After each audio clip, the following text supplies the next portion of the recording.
Hi friends, this is Josh from musiclikeyoumeanit.com. Thanks for joining me for this next video in the From Start to Finish Metalcore series. In this video, I'm going to talk about how I added more cymbals to my overhead sound in this mix without actually boosting high end or cutting all of the low end out of my actual overhead track. I want to make sure I'm giving credit where credit's due, so this is adapted from a trick that I saw Jordan Valeriat do over at hardcoremusicstudio.com. So shout out to Jordan and make sure to check his stuff out too if you haven't yet. What I've done here in order to get more cymbal sound was I've actually duplicated the overhead track here and then processed it in parallel to my normal overheads. Potentially at this point you're asking, why go through all this extra work? Why not just cut more of the low end out of your actual overheads themselves so they can be more focused on the cymbals? Well, if you haven't watched my video for how I processed the main overheads track yet, make sure to check that out because I go into this in some depth there. To summarize though, I really like the body of the cymbals in this overhead track, and having a little bit of the shells also helps give me a better realistic picture of the kit that pulls the rest of the drum mix together. If I cut more low end out of my overheads, I actually end up losing both of those things.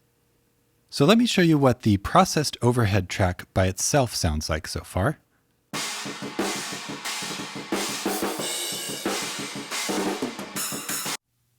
And then here's the original track without any processing.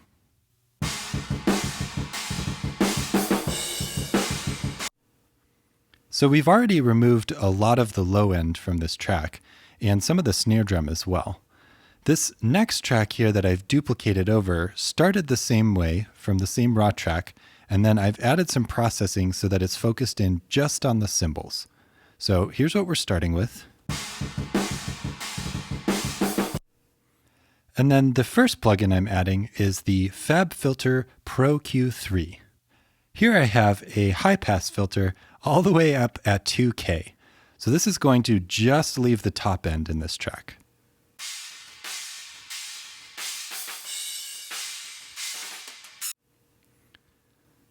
So we can hear maybe just a tiny bit of the snare attack in there, but almost nothing else besides the cymbals.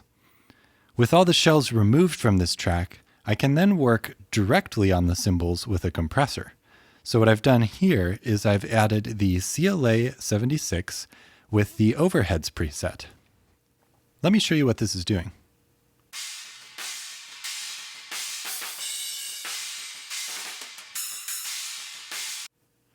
So you can see with the medium attack here, it's still letting the initial stick attack of the cymbal sound come through. So I get to keep the definition of this track.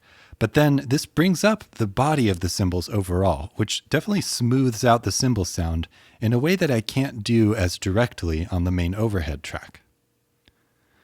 The last plugin I have on this channel is the Crane Song Phoenix tape saturation. I have this in the dark essence mode and the opal brightness setting, which means this is basically as dark as I can make this plugin. I also have the process knob here set at 54 out of 100, which means I'm processing this pretty heavily, at least for this plugin. This is a pretty nuanced tape saturation, so the reason I was reaching for it is because after cutting all of the low end out of this track, I felt like the high end was starting to sound a little bit too unpleasant. While I am planning on keeping this track lower in the mix, I don't want to add in too much harshness as I'm blending in the parallel cymbal track here. I made extra sure to dial in the sound of this plugin in particular in the context of the mix because I didn't want to add more saturation than I needed to this track, but I wanted to make sure that I could clean it up enough so that it's adding presence to my cymbals without adding harshness. So let me turn this plugin on and off so you can hear what it's doing.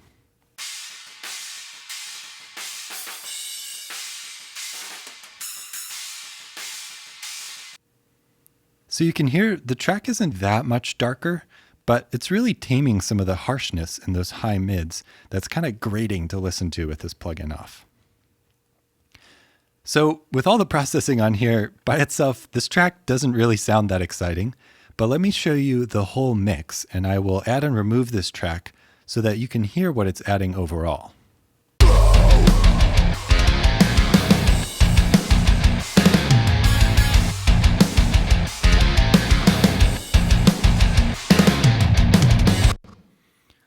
After all the filtering, this track is already starting out a little bit quieter than my overheads.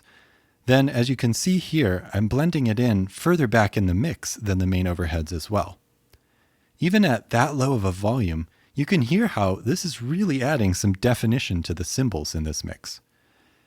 It feels like the stereo image of the overheads opens up even more as this is added, which is great. It sounds natural, it's giving me the presence I want, but it's not sounding as harsh as maybe just boosting some high end on the overheads would have sounded. I definitely don't do this on every mix, but in situations like this where I have a lot of shells in my main overhead track that I don't want to fully cut out, having some parallel processing to help get the cymbal sound I'm looking for is a great option to do this in a way that still sounds natural. I really appreciate you joining me today to check out this cymbal mixing technique here. If you haven't yet, I also want to encourage you to take advantage of my free online workshop, which is available at musiclikeyoumeanit.com/workshop. There, I go over 12 really important decisions that are behind all great music, helping you see how you can apply some very intentional choices to take your own music to the next level. One of the best parts is that the tips that I'm covering are just as applicable whether you are a master musician already or if you're just starting. I'll make sure to include the link below so it's super easy to get to. Thanks again for joining me today, everyone. Keep making great music, and I will look forward to seeing you all next time.